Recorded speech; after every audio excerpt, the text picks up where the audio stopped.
to be in the shop. Thank you. What will it be today? Are you looking for something nice? I'm looking to find out about your life. Uh-oh, no pretty dresses today. And pretty dresses, always.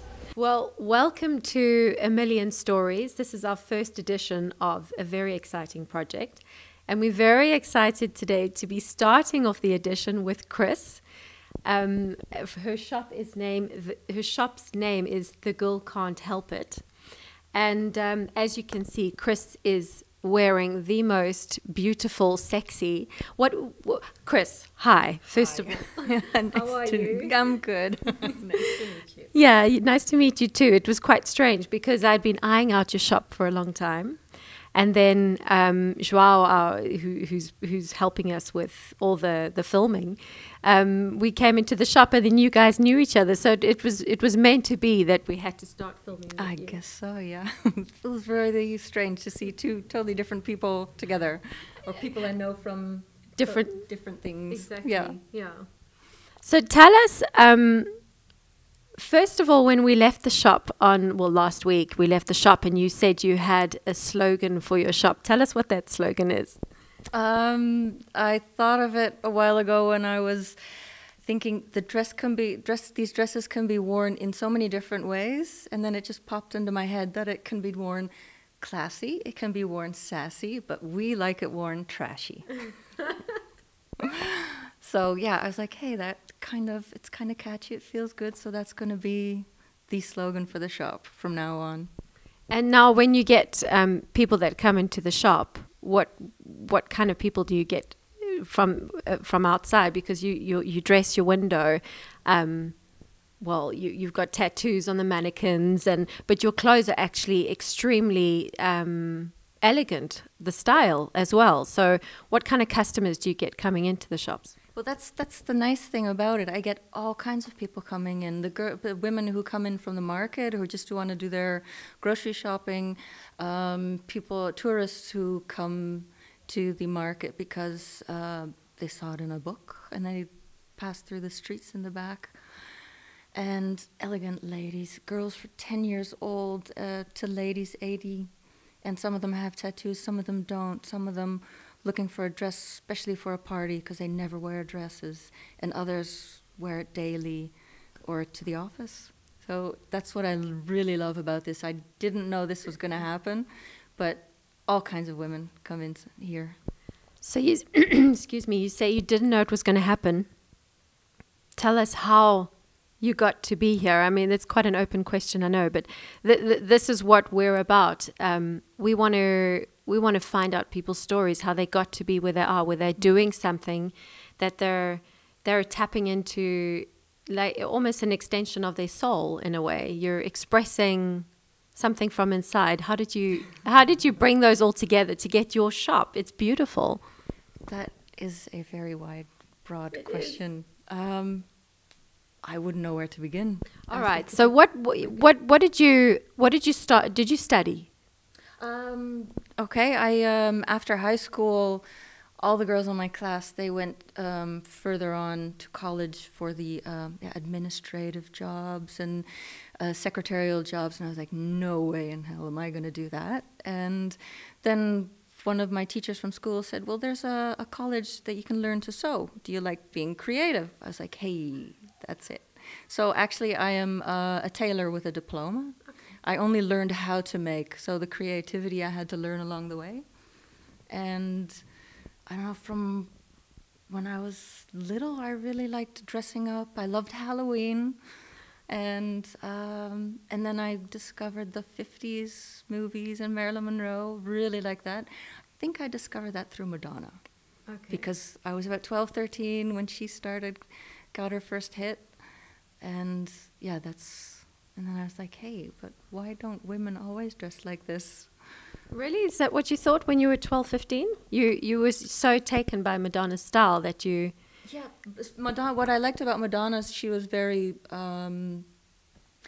ladylike, but also very alternative, very tomboyish as well.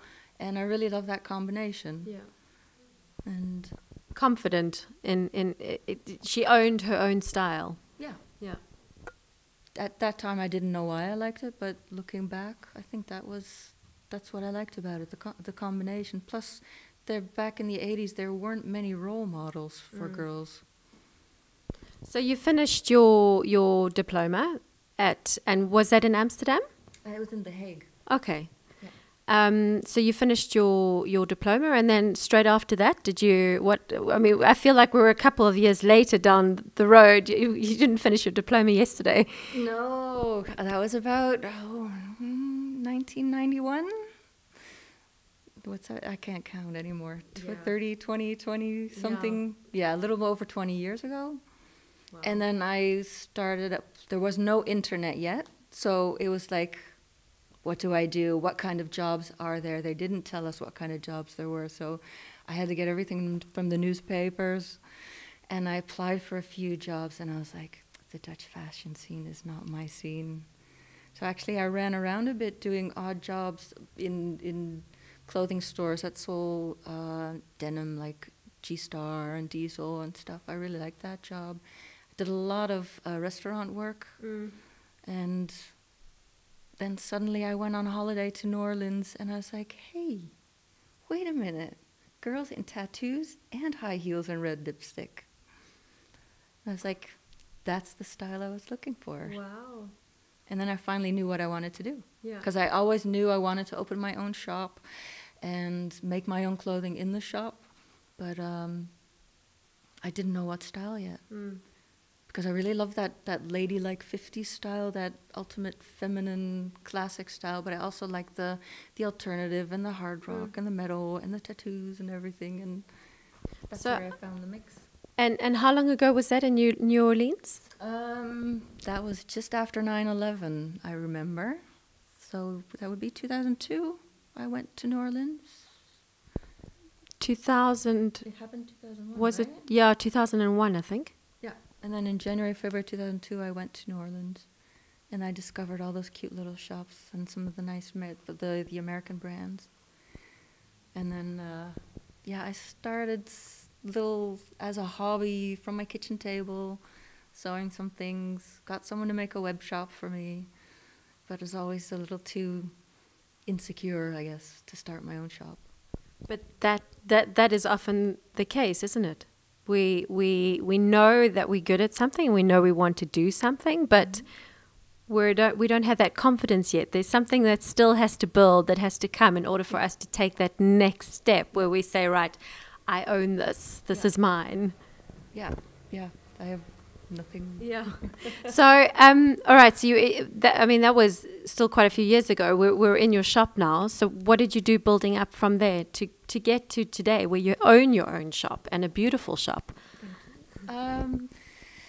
I just started, and through one of my jobs, waitressing, I heard from someone who said there was another girl opening a shop, and she was renting out her racks in consignment. Okay. So I popped in there, and she was also selling this style. So that was my start off at Cherry Sue's, who also has her own little shop now.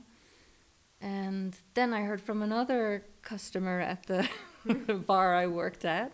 She said that there was a really cool little shop in the center of Amsterdam that it was like a designer's collective. They rented out racks, and we worked 1 day a week. Each of the designers worked 1 day a week as well, so we sold each other's things, and it's like helping each other out, learning from each other. So Open Shop, that's what it was called, was a really big stepping stone for me. I learned a lot from my colleagues there. Yeah. And nice, because you're working with a lot of other people who are coming in with their styles. You have your own style, but you also, on those days where you're not feeling so confident or sure about yourself or sure about your products, you come in, and because you're surrounded always by other people who are feeling exactly the same thing, going through the same process, just wanting to probably also have their own shop one day, which is what you just said. The other lady also owns her own shop now. Yeah. That's beautiful.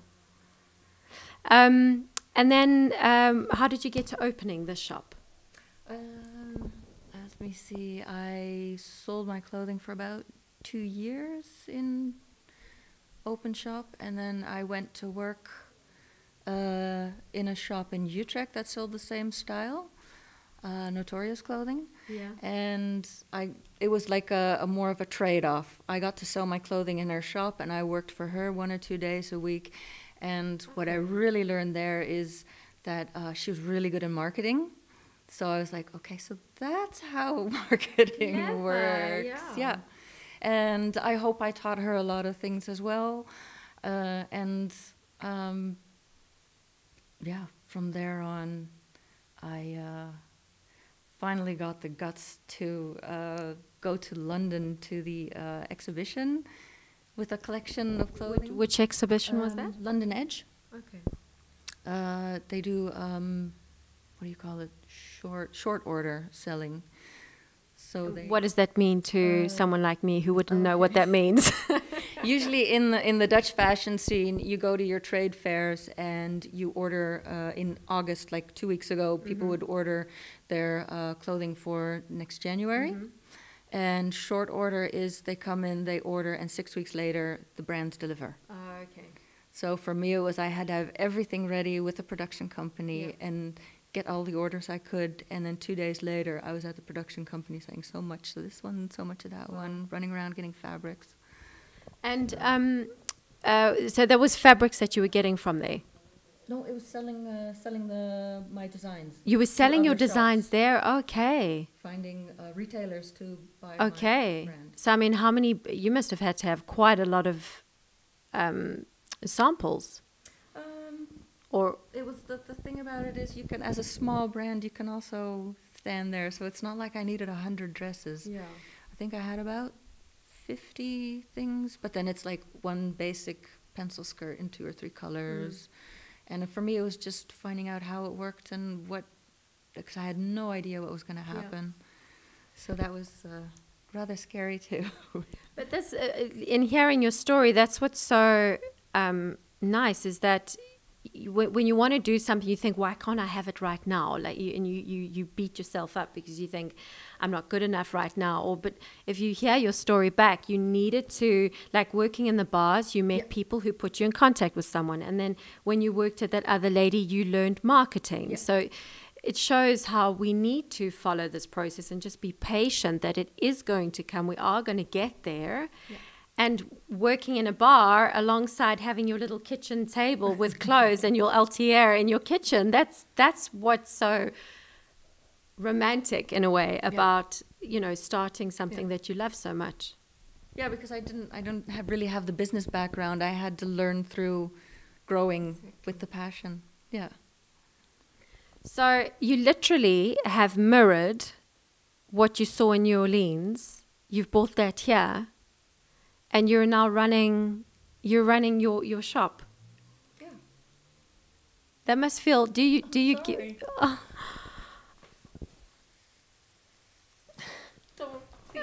No, that's beautiful. It just dawned on me. That's so beautiful. That I'm finally where I wanted to be 20 years ago. Exactly. But just working so... I've got goosebumps because it's so beautiful when people tap into what they love. I want to cry now. Working so hard, you don't realize what you're doing and where you are. It's just like, I got to get to the next step. Exactly. And you don't take time to sit down and think, hey, but wait a minute. This is what I've always wanted. Exactly. I'm here. You are it. Yeah. You can feel it though. You really can feel it. Yeah. When you walk into your shop, you can feel that there's a soul in here, and that's why I wanted to come in here, and that's why I brought friends in here to come buy your clothes. But for me, it's what I find most important is that a woman walks out the door, feeling beautiful, feeling happy about herself, loving the dress that she bought, instead of selling a dress that is going to end up in the back of someone's closet because she doesn't have the guts to wear it, or I just sold it for the money. So maybe that's what you feel, I guess.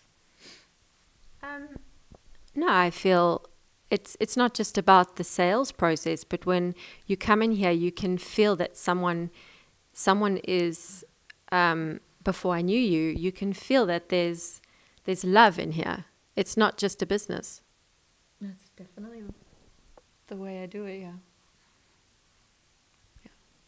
And you were telling us earlier, because we skipped to today, and you're right here. And I mean, you were in a shop just a couple of shops down the way, and that, I mean, still then it wasn't exactly what you were visualizing as a perfect place. So you still are going through processes of development, and then you found this shop.